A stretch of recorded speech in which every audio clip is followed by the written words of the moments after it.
जिस हुस्न की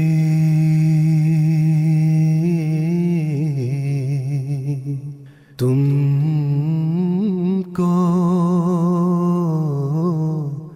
जुस्तजू है।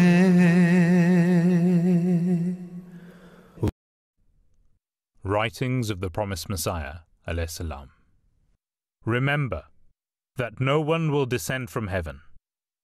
All our opponents who are alive today will die, and no one will see Jesus, son of Mary, descending from heaven. Then their next generation will pass away, and no one of them will see this spectacle. Then the generation next after that will pass away without seeing the Son of Mary descending from heaven. Then God will make them anxious that though the time of the supremacy of the cross had passed away, and the world had undergone great changes, yet the Son of Mary had not descended from heaven. Then wise people will suddenly discard this belief.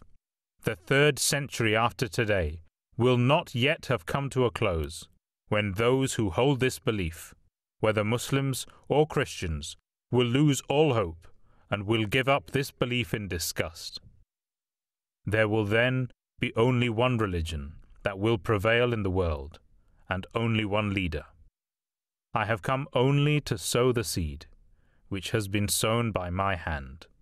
Now it will sprout and grow and flourish, and no one can arrest its growth.